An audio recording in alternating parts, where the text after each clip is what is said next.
I mean, I've been told many times, Glenn, I get this, but right now, as an organization, we actually support 1,000 minority business owners, so we're really doing a good job.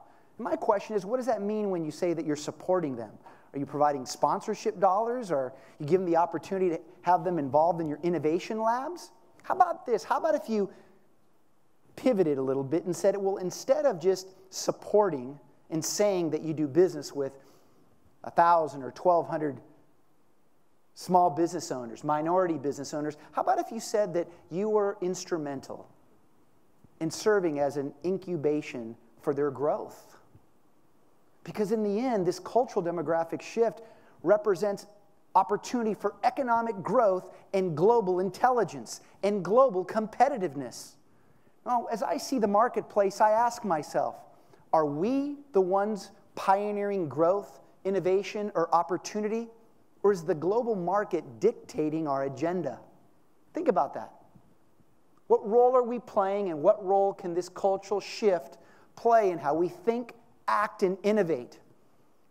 So we must continuously be in course correction mode, right? Because this opportunity is fairly new, and it's coming up upon us very quickly. So fast that perhaps you may have new competitors form, much like that large financial investment firm I spoke to recently. Because many companies have decided that, well, I may not build the model to best serve this shift. I'll just go buy it.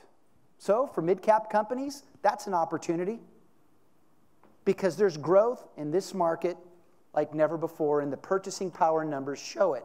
It's all about getting the full potential of your people and those relationships and strengthening your ecosystem. And it's recognizing that there's three things we must either keep, stop, or start doing. And the first thing we need to keep or stop doing is creating tension unknowingly because we're not making the right investments or taking the time to understand what this cultural shift means to our business.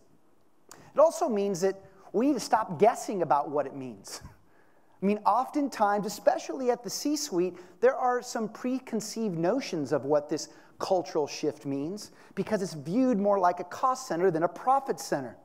So we need to keep seeking to understand it and stop guessing about what we should do. And this means that we need to take the time to be committed to the shift and not just focused on compliance. There's a big difference, right? Big difference between making a commitment to serve it and growing your business around it rather than just being compliant to it. And when you're compliant, you can't commit to reinventing your business model to support it. But we also need to start thinking about our best practices and start creating new best practices and standard operating procedures to start becoming more intelligent about this unique opportunity. And we need to start recognizing that culture defines this shift, and it influences how the people that make up the shift think, act, perform, and are motivated to buy. And again, you've heard this a few times now. We need to stop thinking about this shift as some diversity strategy that rests as a line item in our budgets as a cost center and start viewing it as a profit center for growth, the development of new products, closing those opportunity gaps that are apparent across all industries. And then we need to start thinking like thought leaders. I've often said during times of change management, that's when the C-suite needs to start being part of the conversation.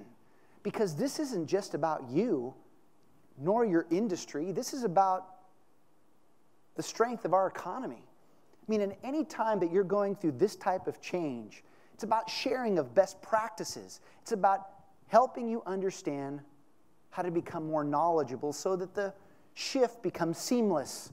It doesn't seem so big, but something that's manageable.